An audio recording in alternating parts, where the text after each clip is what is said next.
Luai Ahmed, dear Yemeni friend of Israel, gave an insane speech at the UN the other day. We're going to react to it. What's up, ladies and gentlemen? Tall, the traveling clad here, your friendly white Zionist colonizer, sweet Zionist prince, coming at you live from an undisclosed location. Let's take a look at this speech. I ask the UN, the Arab League, and everyone who has been raising the Palestinian flag since October 7, where is the flag of Yemen?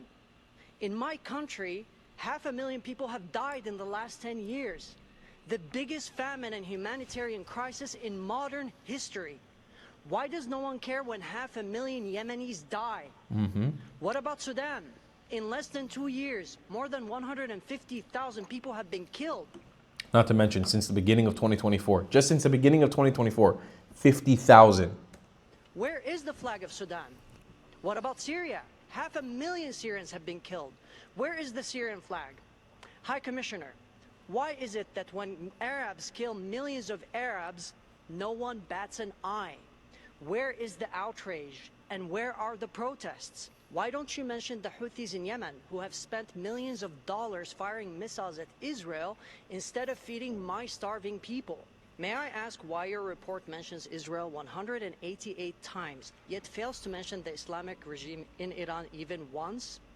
How can you speak about the conflict while ignoring the party that has armed, trained, and funded terror proxies like Hamas, Hezbollah, and the Houthis who have been bombing Israel thousands of times?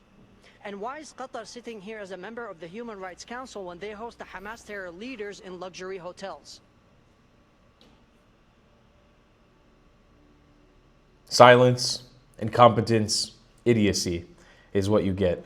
It'd be a dream of mine as a descendant of Iraqi refugees to Israel who's been bombed for 3 generations now. I'm the 3rd generation being bombed in Israel.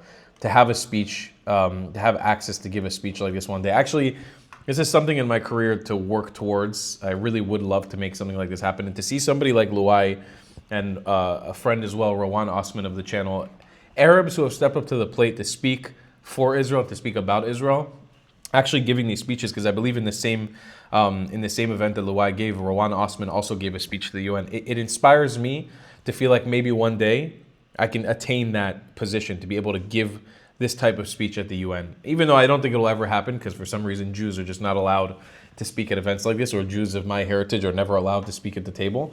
I hope to work towards that one day, to be able to give a speech like this, because it's so true, everything that Luai said in the video. And what have I been talking about on this channel for the last year and a half? If for those of you guys who follow me on Instagram or on YouTube, how did all of this start? Arabs killing Arabs. First video I ever made on this topic was about October 7th and how many Arabs Hamas killed on October 7th. The first video, it started, my whole passion of this was to call out the bullshit on the Arab side. Where did all of this start from? It was from Arabs on Arabs. And it doesn't come from a place of hatred for Arabs. I love Arabs. Everybody will tell you. Anybody who knows me personally knows how much I love Arabs. I have a deep, deep, fascinating love for Arabs, because I come from an Arabized family.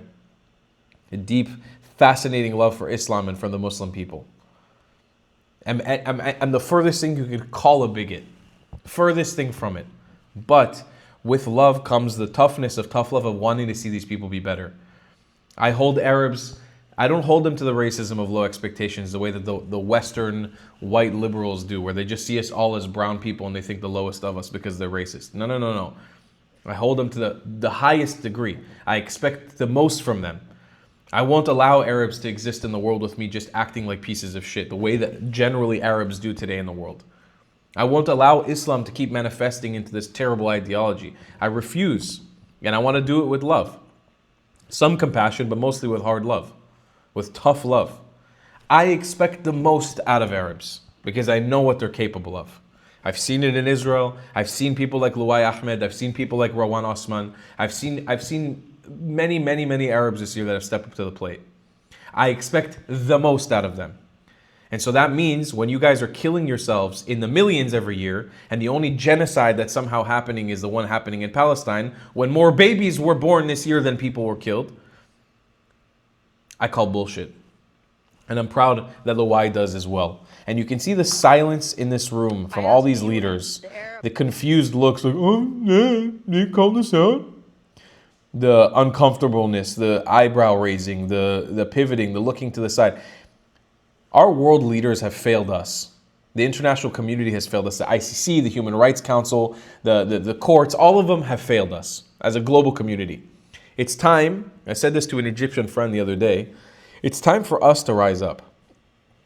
It's our opportunity now to step up to the plate and lead the future into the right direction. It's going to require tough love on our end. It's going to require a lot of sacrifice on our end. I've sacrificed my whole life for this. I've put myself in an immense position of danger for this because I believe in the cause. And it'll be like this for the rest of my life, most likely. That's what I was willing to put down on the plate. If you're an Arab listening to this, which I know there are a lot, if you're a Muslim listening to this, which I know there are a lot, you guys message me individually. I know who you are. It's time for us collectively to stand up against the bullshit we're seeing from the Islamist side, from the jihadi side, from the Arab colonial side. It's time for us to step together, hand in hand, and call it out. Call it as we see it.